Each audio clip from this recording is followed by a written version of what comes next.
بسم الله الرحمن الرحيم. السلام عليكم.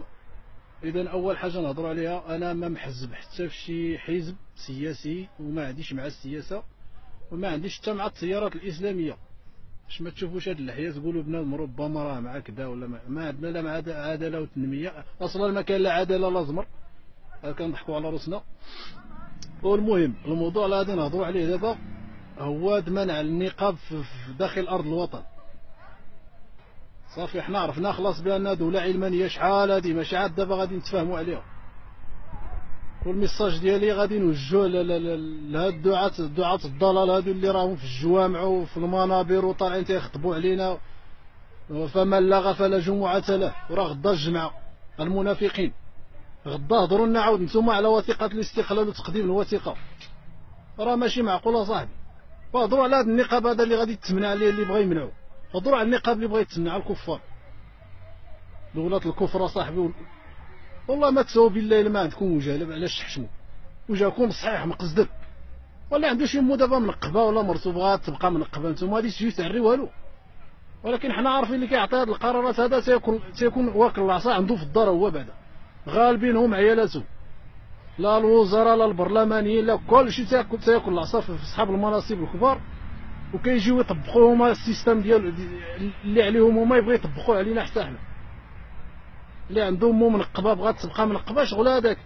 بما انكم كتقولوا الحريه الشخصيه بالنسبه للمتبرجه تلبس اللي بغات وغض البصر، قلنا ماشي مشكل، ولكن باش تجي انت تعاود تشوف الحريه الشخصيه ديال وحده بغات تبقى منقبه تجي تعريها بالحجه ديال الارهاب، راه ما كانش ارهاب قدكم نتوما. اذا الرساله كنوجهوها للائمه وسنوجهوها للناس اللي كتقول لك حنا اسلاميين وكنهضروا باسم الدين. وهذه هي الفرصه فين غادي تهضروا، وبركه من هذا التخربيق هذا، الهضره ديال الزبل رموها للزبل. بركه ما تبداو تكذبوا على عباد الله وتكذبوا. واش غير اللي يطلع فوقهم المنبر نتوما كتشوفوا غير الشهر فوق شي ساري باش تشدوا 6 دريال، ما كتشوفوش كاع نتوما الدين ولا تخافوا في الله ولا تخافوا. ما كاينش شي واحد فيكم تيخاف في الله الا من رحم ربك، 1% اللي كنلقاوه كيهضر في الصح. نتوما كلكم تضربوا غير فوق شي ساري الشهر تشدوا ديك 6 دريال.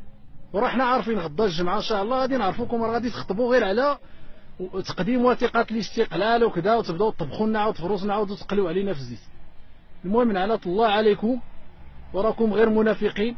وراه حنا عرفنا علاش مبني هذا الشيء، مبني على الغش. وحنا عرفنا بان راه ما كان لا دوله اسلاميه لا زبل، هذه دوله علمانيه ب 100%. واللي تيكذب اسيدي يجي يشوف لنا هذا القرار هذا ديال هذا المنع النقاب هذا من كيفاش غادي يسمعوا انت. الا كان الرسول تيهضر عليه انت باغي تسمعوا، ما فهمناش حناش هاد القرارات اللي بغيتو تخرجوا.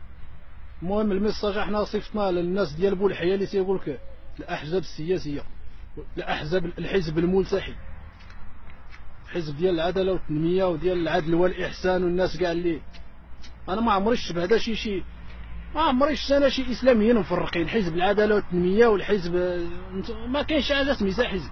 بما انك مسلم وانا مسلم حنا واحد، ما باش تقول لي جي تبعني الحزب ديالي ولا نتبعك الحزب ديال كل واحد بغى يجرنا الحزب، راه ما بغى هذاك، راه ماشي دين. حنا الدين اللي كنعرفوه هو الرسول واحد، راه جا وصلنا الاسلام، راه حنا شدينا، حنا عارفين الاسلام شكون هو. ما تجيوش تحزبونا لا واه جي تبع هذا الحزب هذا. مادام انكم محزبين انكم، هذا كيدل على انكم كلكم شياطين وما تسواو وما تصلحوا. وغير هضروا دابا على هذا النقاب هذا اللي بغا يحيدوا، هما غادي يعريو لكم عيالاتكم. هما راه عيالاتهم بعدا راه حنا عارفين، ديك السلاله ديال البرلمان راه كلهم عيالاتهم غير المتبرجات، بمعنى خص حتى عيالاتكم يخرجوا متبرجات ويعريو الزمر كامل. ايوا غدا الجمعه حنا غادي نسمعوكم واش غادي تقولوا، راه ما غادي تعاودوا والو، غير غادي تبداو تخربقوا علينا. حنا راه وكلنا فيكم مولانا وما غاديش نسكتوا على هذا الهبل هذا. انا بعدا ما عنديش انا في الدار عندنا اللي كيلبس النقاب، ولكن على هذا الكونطر غادي نلبسوه الناس حنا، ونتحدى شي واحد يجي يحيدو. غادي نلبسوا النقاب على قبلكم. دابا حنا راه شجعتونا دابا باش غادي نديروا هذا النقاب، حتى انا غادي نلبسوه من غدا. الا ما كاينش للرجال غادي نلبسوه حتى حنا في ضدكم النيت. اش شميت لعنة الله عليكم. غادي يطلع فيكم الجمع يقول لك فقيه، دعاة الضلال.